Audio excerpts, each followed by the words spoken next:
Okay, so here's another automation in which I have the videos link. If I have to scrape the transcript from that video,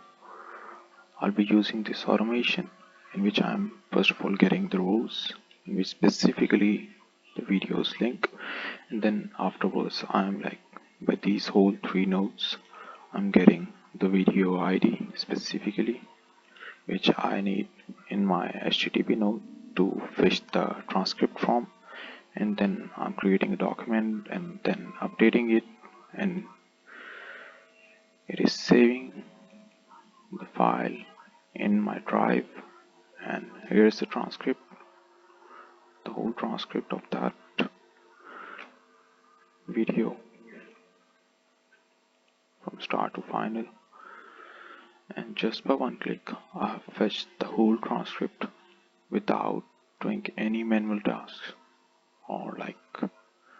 I've just totally erased the manual work and automated it completely.